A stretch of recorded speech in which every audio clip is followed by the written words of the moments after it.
안녕하세요. 안녕하세요. 요즘 건강기능식품 시장에서 핫한 아이템이 있다고 해서 세모다 스튜디오에서 최민호 기자님을 모셨습니다. 네, 안녕하세요. 최민호입니다. 요즘 건강기능식품 시장에서 복합제형 건강기능식품이 인기인데 이것은 어떤 것인가요? 이 복합제한 건강기능식품은 쉽게 말하자면 액상과 정제를 한 번에 제공하는 그런 건강기능식품입니다. 즉 알약 형태와 음료 형태의 건강기능식품을 합친 건데, 인기가 있는 이유는 일단 포장과 휴대가 간편해서 물 없이도 한 번에 먹는 것이 가장 그런 소비자들에게 좀 인기를 끌고 있는 이유가 아닐까 또 생각하고요. 원조가 그 2004년에 HY, 이번에 이제 사명이 바뀌었는데 우리는 이제 한국 야쿠르트라고 하면 잘 알 수 있죠. HY에서 간 건강을 내세우면서 쿠퍼스라는 제품에 이제 최초로 이 알약 정제 형태의 건강식품을 적용한 것이 이제 원조라고 할 수가 있습니다. 이런 복합제형 건강기능식품의 대표적인 예시가 몇 가지 더 있을까요?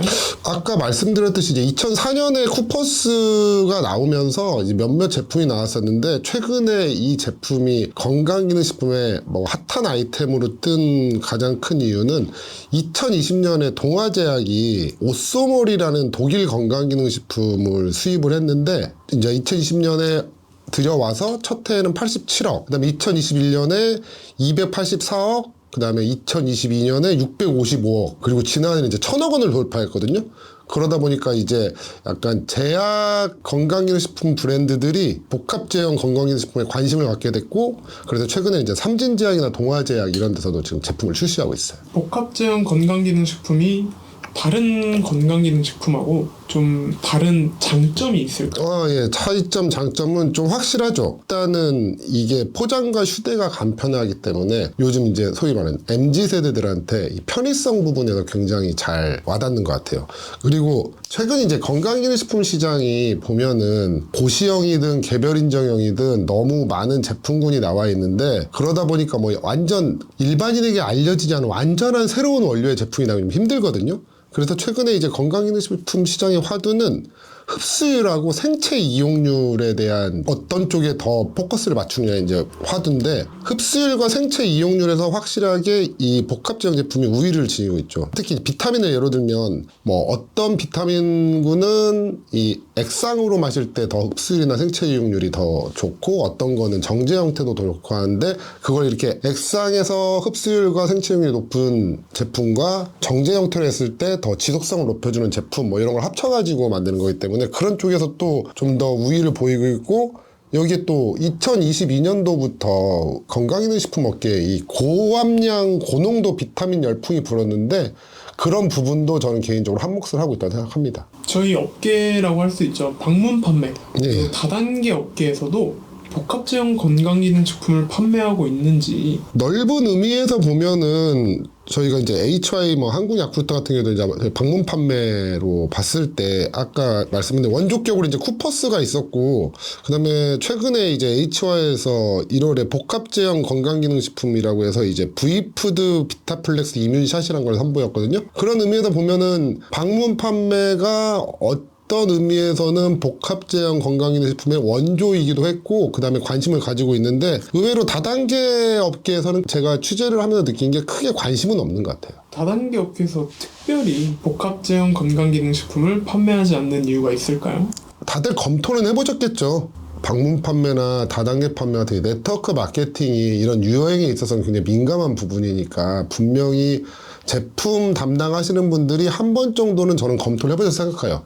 이걸 안 해보셨으면 그건 직무유기고. 근데 일단 제가 취재를 하면서 많이 들었던 얘기가, 일단 우리 업계와는 맞지 않는다는 거죠. 왜 맞지 않을까 하면은, 이미 우리 업계 건강기능식품들 같은 경우에는 이제 고함량을 많이 내세우고 있거든요.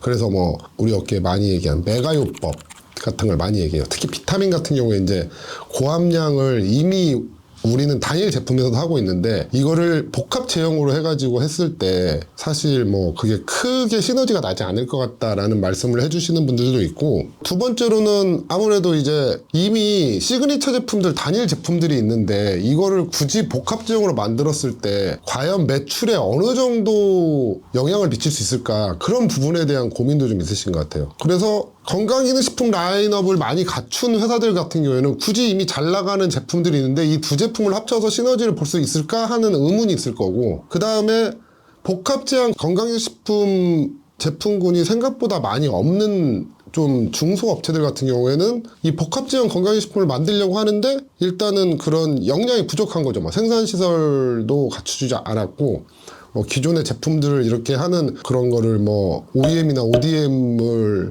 해야 되는데 그런 비용도 만만치 않고, 그래서 섣불리 좀 다가가기가 힘들다는 얘기를 많이 들었습니다. 근데 저는 개인적으로 우리 다단계 업체에서 이렇게 제품을 담당하시는 분들의 말씀도 틀린 말은 아닌데, 그래도 좀 그걸 보시는 것 같아요. 이 제품이 유행을 확 탔다가 금방 사그라들 거라는 말씀을 하신 분도 계신데, 최근 건강기능식품 시장 같은 경우에 보면 이제 코로나 이전부터 슬슬 그런 조짐이 보였는데, 코로나를 거치면서 이제 굉장히 유행 트렌드가 빠르고 민감하게 변하는 그런 품목이 됐거든요. 그러면 우리 업계도 이런 부분에 있어서는 조금 더 좀 이렇게 보수적인 성향보다는 조금 이 트렌드에 발을 맞추는 노력을 해야 하지 않을까라는 생각을 좀 합니다.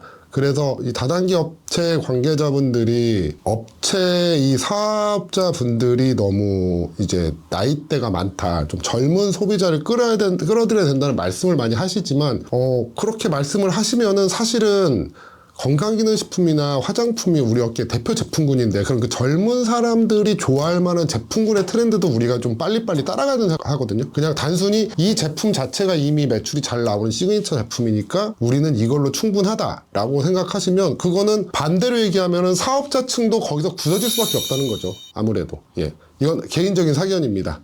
네, 알겠습니다. 오늘은 이상으로 마치도록 하겠습니다. 예, 감사합니다. 감사합니다.